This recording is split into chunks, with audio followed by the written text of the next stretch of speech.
Hey guys, welcome back to Medical Coding with Blue. Today's episode is all about advice to medical coding students and newly certified medical coders on how to stay motivated. If you are brand new to my channel, welcome. I am Blue. I'm a medical coder. I have been a medical coder for over 10 years. Today's episode is dedicated to you all, the people who are brand new, and if you are having a hard time because perhaps you are in a Facebook medical coding group and you're hearing lots of scary things like people couldn't find jobs and why is it so hard and just a lot of things that are negative. Here's the thing. I have strongly cautioned everybody who watches my show to stay out of Facebook medical coding groups. There's a reason for this. Any Facebook medical coding group that I've seen, it does not matter who or what is run by, there's always going to be a seed of negativity in there. Well, maybe people should just ignore that. No. When you're an adult and you're trying to learn, you have adult problems along with everything else. And not only that, it is difficult to get adults to go back to school. But then if you have negative people sowing their seeds around this person that's trying to learn, that's trying to find their way, those seeds can start to take root as well in a new person. So you don't want to be around anybody that's negative. I'm not saying that everybody in a Facebook medical coding group is negative, but I am saying this, that those people have different reasons for why they couldn't get hired, why they couldn't pass their test, or why they're just not getting the jobs like they think that they should be able to. Everybody knows that as brand new medical coders, it's difficult to get a job. Everybody knows this. But there are things that you can do to be proactive. I do have lots of viewers that in the middle of the pandemic got their certification, they went out and found a job. And they're actively working right now. So I know if they can do it in the middle of a pandemic, it is possible for anybody to do this. But it starts with having a really good cover letter and a really good resume. And a good attitude on top of all of that. But you have to be positive and you have to think positively. If you go on an interview, do not set your heart on, oh, I'm going to get this job. And then when you don't get it, you feel crushed, right? But every single time you go on an interview, it's going to make you better at the interview process. You're not going to be as nervous on your 5th interview as you were on your 1st interview. And when you're applying places, you need to apply with care. Apply, look at the job listing, look and see what are they asking for. What are the specifics that they're asking for? Tailor your resume to that, right? And make sure that your cover letter is directly to somebody, whoever's doing the hiring, okay? Try to get it as specific as you possibly can. Do not sound like you're trying to sell something, all right? Make it organic from yourself, because at the end of the day, people want to see people who are real, not people who are wanting to sound like everybody else. And that's what happens, because when people are in these Facebook medical coding groups, they start sharing information and perhaps they're sharing resumes and everybody's sort of copying each other's resume because they don't like to write resumes. Guys, I'm going to tell you this also. If you don't like writing resumes, you're going to have to get used to it, because you need to at least write 5 different versions of your resume. 5 different versions. And when you get to start applying, you're going to understand why I say this. Because not every single position that you're applying for is going to be the same. And so because of this, you're going to have to highlight different skills in order to stand out. That's why you have to have the 5, where you can choose to see which resume is going to best fit this particular position. You don't want to be like everybody else in these situations. Stay out of the Facebook medical coding groups, because they do nothing but sow uncertainty, those seeds of uncertainty. And you don't need that. One of my viewers said it best when she said, you have to protect your goals at all costs. It's very true, because a lot of times when people see people who are goal-oriented, they're going to say anything and everything they can to either discourage them or encourage them. Now, you'll have those people who will encourage you, wholeheartedly will encourage you to do your goals, to do whatever it is that you want to do, because They like to see people succeed. I'm one of those people. I like to see people succeed because there's enough room for all of us. And the thing is, when there is more productive people, people are happier. But if you have people who are, well, to your face, they'll smile, but behind your back, I don't think they'll be able to do it. Those are the people that you need to stay away from, because those are the people that are going to have that negativity around you, and you don't need that.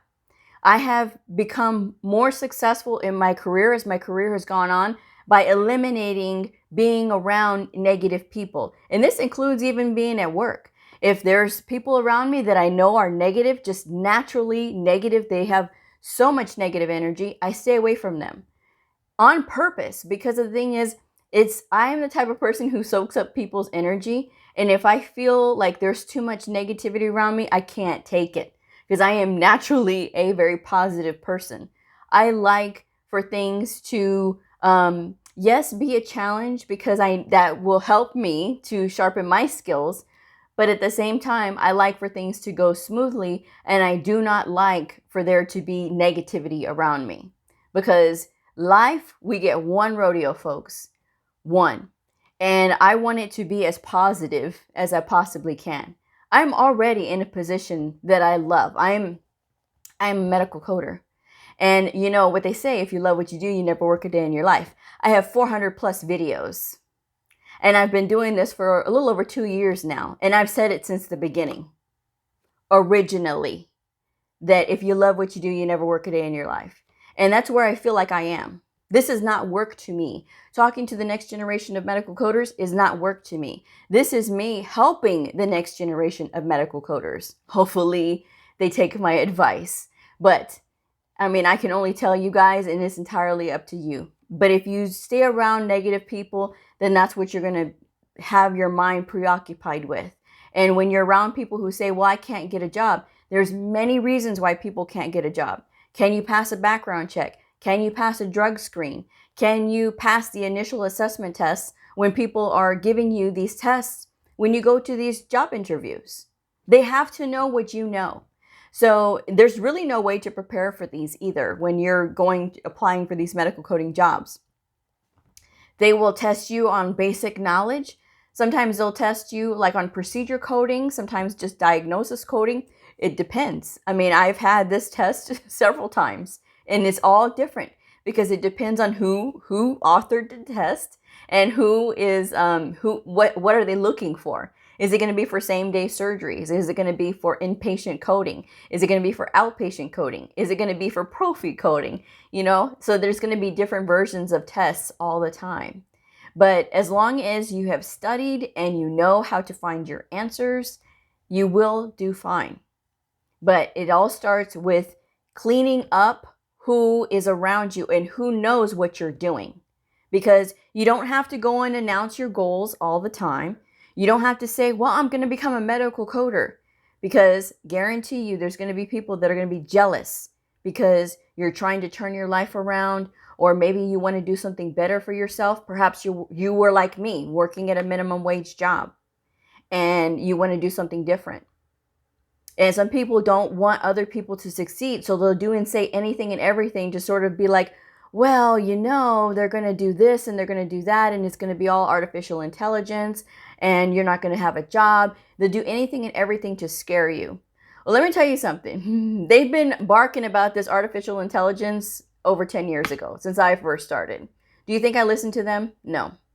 And even when I was in school and I was in a study group, there was a couple of study groups that I had tried to get in, right? Because the first one, they were just negative, and they just wanted to copy the answers, and that was it. They never wanted to have that critical thinking and learn that critical thinking. And it wasn't until I got into my other one that I got around a better group of ladies, and it was a very small group. And we had to sort of work things out with each other as far as like, how are we going to figure this problem out? Because they wanted to understand, and I wanted to understand what I was doing, right? Because medical coding is an entirely different language. People sometimes don't really think of it in terms of that. But when you think about it, right, we have to know the guidelines. We have to know the coding, not just the diagnosis coding, but there's the procedure procedure coding, and there's HCPCS coding. So there's all of these things that you have to know, and there's the rules to it. So with all of these things in mind, you have to be willing to be like, okay, I have to learn this new language. And you have to be okay with there's going to be times when you don't know things. And as a brand new medical coding student, you're going to run into this. You're going to run into this feeling of, I don't know what I'm doing. That's when you have to stop and you have to regroup. You have to go back and review. Now, if you're interested, I do have my Patreon channel, and my Patreon channel has lots of coding exercises, and I do break them down as far as like, how did I get this answer or whatever. And the pledge levels start out at just $1 per month, and you get access to all of that. And if you're interested in one-on-one tutoring, I do have one-on-one tutoring available through Zoom. It is 1 hour. It is $25 for the hour if you are not a member of my Patreon. If you are a member of Patreon at any level, it is $20 per hour. And the second hour is $15, whether you're with Patreon or without. It is $15 for the second hour. Because a lot of times when I'm doing tutoring sessions, that first hour flies by because the people that I have tutored have asked lots of questions. And sometimes when you have somebody that is willing to sit down with you, who truly understands what they're doing and is willing to break it down, that's going to make the difference of understanding something and being, okay, I kind of understand it, if somebody just explains it, right? So really sort of making sure that the person understands is what I do. So, I have trained so many people, so many coworkers over the years. I have trained doctors, I've trained nurses, I've trained other coders, I've trained trainers. So I've done a lot in my decade of coding. And this started when I first started. So it wasn't long that I was already doing training.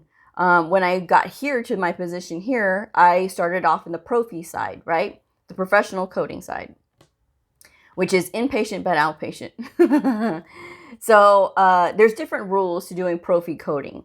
And I was already training people when I got here, because there was things that I knew coming from my previous facility that they didn't know here. So I had to train them. Well, when the people that were on my team, it was 2 ladies, they left both at the same time. They accepted a new position, and I had to have in 2 new ladies, 2 brand new ladies, and they had never done profi coding. So I trained them.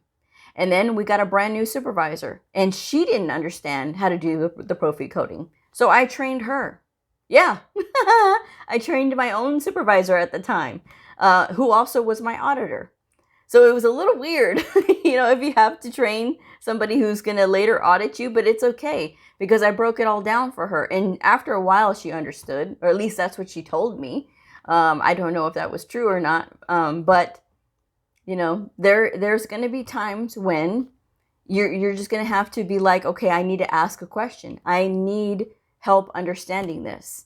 And if you can't ask for help, you're going to be in big trouble because it is a team effort. But you have to do your part. You have to be willing to look up and use your resources. I do have lots of videos about that. I will probably attach some if I can remember to leave a link for the coding resources that I did have. I do have a video about that. Lots of really helpful links. And going to cms.gov, the Centers for Medicare and Medicaid Services, they have the Medicare Learning Network. Any place that you are going to work, you should know what is in the Medicare Learning Network. It is a very valuable resource. So that is something I will probably leave down in the description box below as well, so that way you guys can reference it when you get time. But doing your part by continuing to do your research, and if you're out there still applying for jobs, that's okay. Continue to do workbook exercises. I leave links to books that I recommend. There is a coding workbook that has the odd number answers to questions, so that way you can sort of know if you're on the right track or not. But continue to study even when you're not working yet, right? Because you have to be prepared for when you do start working. Many times I've heard from people who say, well, Bleu, I passed my test a year ago and they just gave me a test and I completely failed it because I don't remember anything. Darling, you need to make sure that you're still studying, because that stuff, if you don't use it, what is it? You'll lose it. So you need to make sure that you're still continuing to study. Now, I know that this is a lot, and some people may think, is this actually worth it? It actually is, because I can't think of another position, right, that is going to be able to engage your intellect and as well as being with people who are highly intelligent. Now that I love. I love working around really smart people and having these interesting conversations and being able to speak in this different language, because when you start speaking in this different language, it's just like, and after a while you start to listen to yourself, you're like, wow, did that just happen? And I'm like, yeah, it just happened. So, I mean, these things, I mean, for me, it's fulfilling.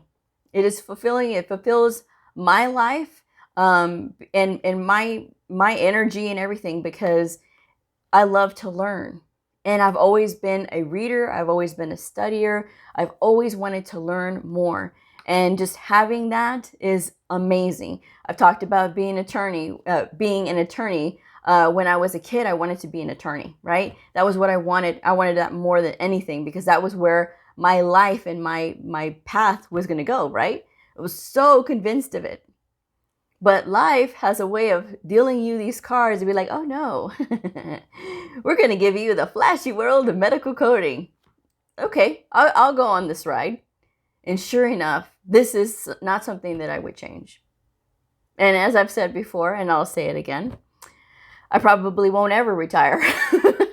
As long as I'm still sharp, I will be in this field somehow, some way, constantly. And whether it is being a coder or being an instructor or teacher, that's what I'll do, because I found something that I love. Everybody has that ability. It's how you look at it too that makes a difference. If you're in a job and you're like, oh God, I hate going to work, or I hate doing this, or I hate doing that, and I hate it when I go in, stop. Then you're not happy, clearly. And like I said, one rodeo, folks. That's all you get. Is that what you want to do? If going to school and being in school is what you want to do, then by all means go for it. What do you have to lose? And if it's a financial thing, there's lots of programs out there to help you guys. I got my education paid for. It's now called the WIOA program. Back then it was a WIA program, but it's a Workforce Innovation and Opportunity Act. And I went through my local workforce office because I was unemployed. And that was how I started doing this. So in all the steps of the way, whether you're going from being a student or you're being newly credentialed, how you think and how you act is going to propel you forward. Because if you start to get down on yourself and, oh, I can't find a job and I sent out 200 resumes and nobody called me back. Were you blindly sending out 200 resumes? Or were you actively engaged in 200 different job listings trying to actively get that job? Because there's some people who will say, I sent out all these resumes, and they're just blindly sending them out just to see who will bite. It doesn't work that way, because trust me, if somebody sees your resume and you're doing that, next. At least that's what I would do if I was a hiring manager. Next. If I see a cover letter that looks like everybody else's, I'm a team player and I work hard and nope, next. But if I see, I have worked in blah, blah, blah industry for so many years. I went back to school for medical coding and I find it so fascinating. I can't wait to apply my skills. And then you start talking about all the things that you learned while you were in school. Keep it short. You know, maybe 2 to 3 sentences per paragraph. 3 paragraphs at the most, 4 at the most. Something about you, uniquely you. Why are you going to be good for them? And all of your transferable skills. What can you bring to them? That's what it's all about, folks. It is about telling them why you would be good for this. and taking every time that you have a door closed on you as that was not your time, and that position was not for you.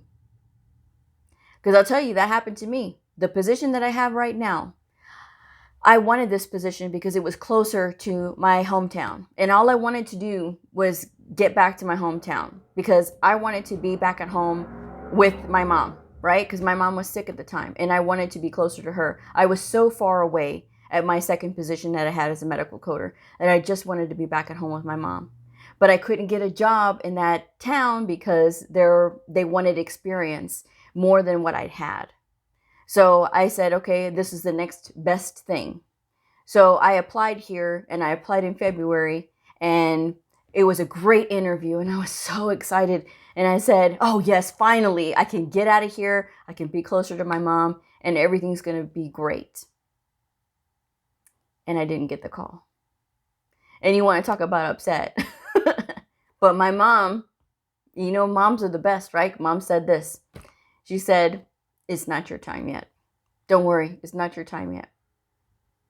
So I said, okay. And then a couple months later, same position open again, higher position, same one, but higher. And I applied again. I have nothing to lose.